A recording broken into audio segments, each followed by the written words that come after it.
Hey guys, Caleb here with DSLR Video Shooter, and today we're taking a look at the new SmallRig mini V mounts that are now available. What I love about these things is they really do replace about 7 different batteries. So I'm going to finally be able to switch all my gear over to V-mount. So let's go ahead and dive into why these are so different from your traditional V-mount battery and talk about some uses. In way of disclaimer, SmallRig did not sponsor this video and they're not paying me. That said, this video is supported by those of you who purchased my camera guides and LUTs. You can learn more via the link in the description, and thank you guys so much for the support. So there are 2 sizes of these new V-mount batteries. We have the 99 and the 50, which is the one I'm mostly excited about. I've for years wanted a 50 watt hour battery that I could use with V-mount so that I can shrink the size and weight down even more. And at this size, this battery looks more like a glorified USB power bank. For reference, here is the 99 watt hour battery next to a traditional 95 watt hour battery.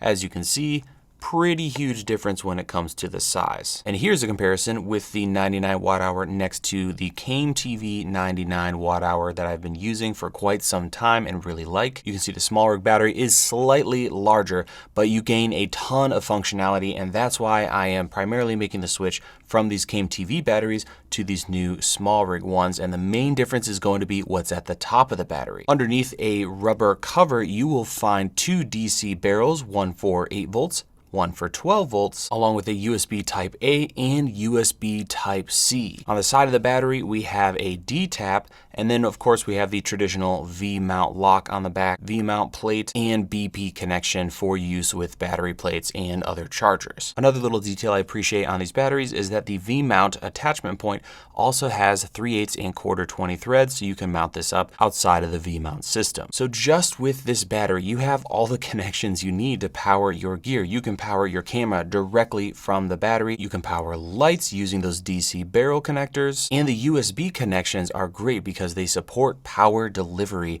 so you can essentially get 9, 12, and higher voltages out of this battery just using a USB-C cable, and the battery can be charged over USB with quick charging. That means I can get rid of this beast of a V-mount charger and replace it with a simple power delivery USB-C brick. In the defense of the Came TV, they are a little more affordable. So this 99 watt hour battery costs around $160, whereas the new SmallRig 99 is $279, and then the 50 watt version is going to be $179. But unlike the Came TV batteries, these new SmallRig batteries I can use for anything. I can use them here at work for all of my cameras and lights and other devices, but I can also use them at home or while I'm traveling as a really slim way to charge laptops and phones and other devices. Here are the specs for the output for each of the connectors on these new batteries, and having all of these ports built into the battery allows us to do something really cool. So traditionally, you would take a battery like this and use something like this V-mount plate, connect the two together, and then use the connections on the V-mount plate to supply power to your devices. But since the connections are already on the battery, if you want, you can skip the V-mount plate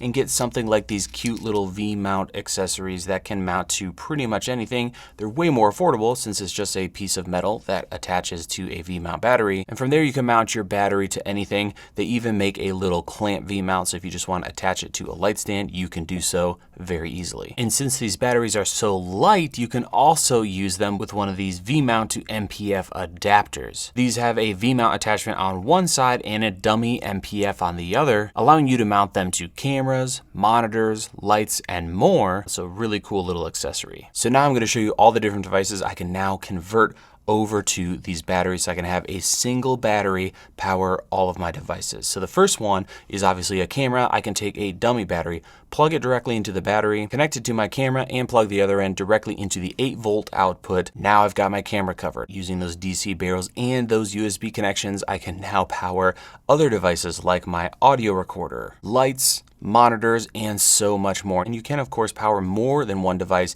using these connections on the top. And that brings me to the built-in display on this guy. So on the side of the battery, you'll find a power button. When you press that, you get a nice reading when it comes to the percentage remaining on the battery. If you connect anything to those jacks on the side or top, you will then get a different screen showing you all of the different current connections and the voltages going across those connections. So I just plugged in my iPhone and I can see here that USB Type A is connected with 5 volts. So far with my testing, I've had no problems with these batteries, and that brings me to safety, which I'm happy to report that these batteries have a ton of over and under voltage protections in place.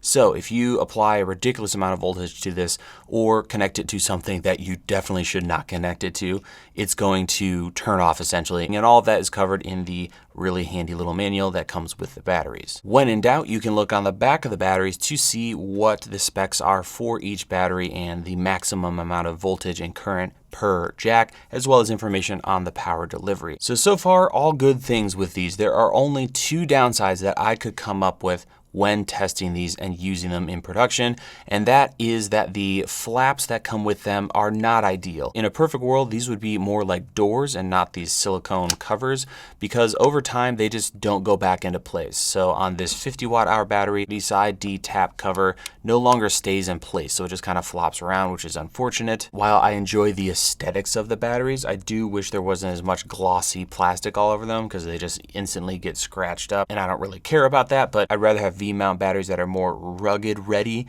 and not these, you know, fancy prosumer looking shiny batteries. But other than that, these have been really solid little batteries, and I absolutely love the little tiny 50 watt-hour one. It's just such a great fit for small camera systems where you don't need a ton of power. So that's going to do it for this video on V-mount batteries. Not that exciting, but if you want to learn more about these and all the V-mount accessories I mentioned in this video, I'll have everything down in the description. Thank you again so much for watching, guys. Hope you have a wonderful rest of your day, and we'll see you in the next video.